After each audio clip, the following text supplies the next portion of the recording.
Rated M for mature. I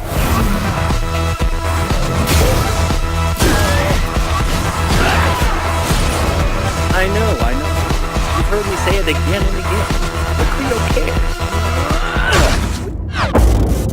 The Search is an action RPG, we say a hardcore action RPG, set in the near future, and it's really all about one-on-one combat and cutting off body parts, using them to craft something for yourself. So you're playing in this game as Warren.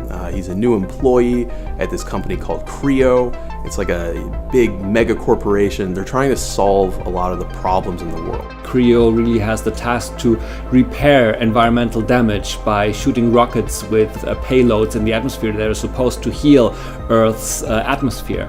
And Warren has just gotten a job here. So he's showing up for work for his first day. Things are a little mysterious, a little strange, but it's okay. He really needs the work. He gets his industrial exoskeleton applied to him, but something goes really wrong.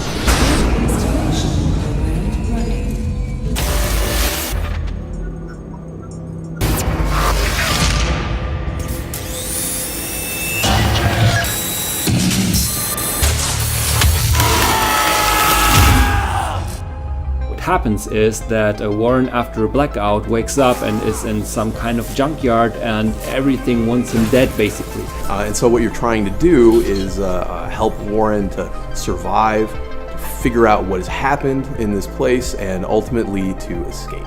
To create a believable and credible world, we concentrated us on three major themes, and it was the industrial, the corporate, and the futuristic theme. We combined that together to create very exciting and interesting places, which are always credible and helps us to deliver our story with a lot of questions about tomorrow, and to have very interesting places for the player to explore. What I personally like very much about the combat is the variety that you have. So there's a lot of choice in terms of how you want to play the game. If you really want to play bulky and slow, you can do that. If you want to be very, very fast, then there's also stuff for you in there. You can do it in a defensive way. You can block, you can dodge, you can duck, you can jump. There's a lot of stuff you can do. So when it came to the technical implementation of the combat system, we rely on physics-based hitboxes that are positioned specifically according to the input that the player gives. So it's possible for us to really find out which limb actually gets hit by the strike by the player, and it's also the case that the same rules apply for the enemies. It's very, very detailed and also interesting to play with for the player, and it's also interesting for us that the enemies follow the same rules. It's really, really reactive. It's really snappy. You really feel that you can impose your will on the game world. But that's only half of the equation. The other half is that the game world has to push back. It has to give you a lot of challenges for you to overcome. The enemies have to be difficult. You have to learn what they do in order to overcome them. But then that makes the victory feel so much better in the end. It is all about horizontal and vertical strikes, and this plays very well into our combo system, our deep combo system, which is that even within the same weapon type, we have very many different movesets, combos. It has so many different layers to it.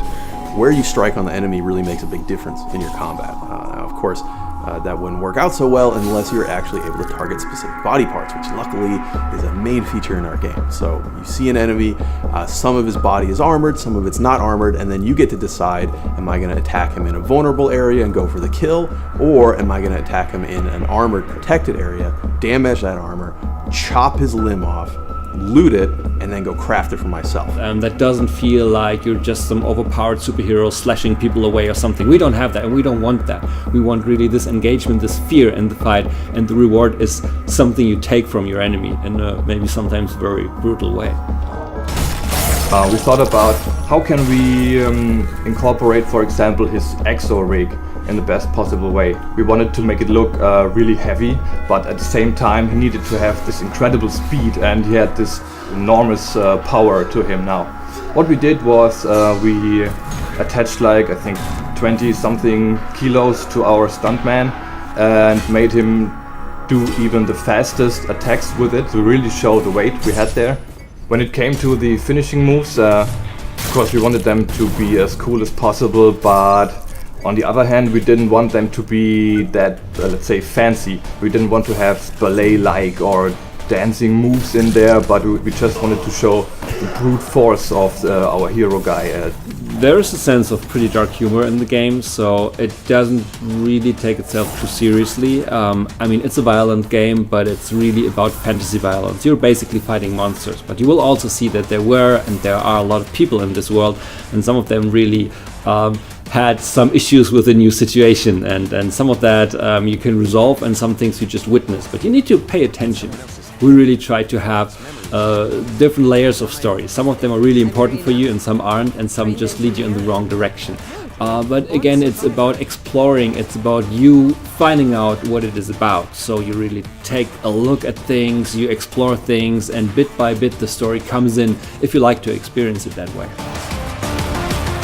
So we think there's really a wealth of possibilities in the game depending on how you play it. And we ourselves play it in very different ways at Deck 13, and we really see what you can do with it, but we really don't have any idea what players will do with it. We'll really give it in their hands. So this will be a very, very interesting moment for us to see what other people will do and can do with our game, and we expect to see things that we never thought of, and we think this will be a very, very strong and very important moment for us.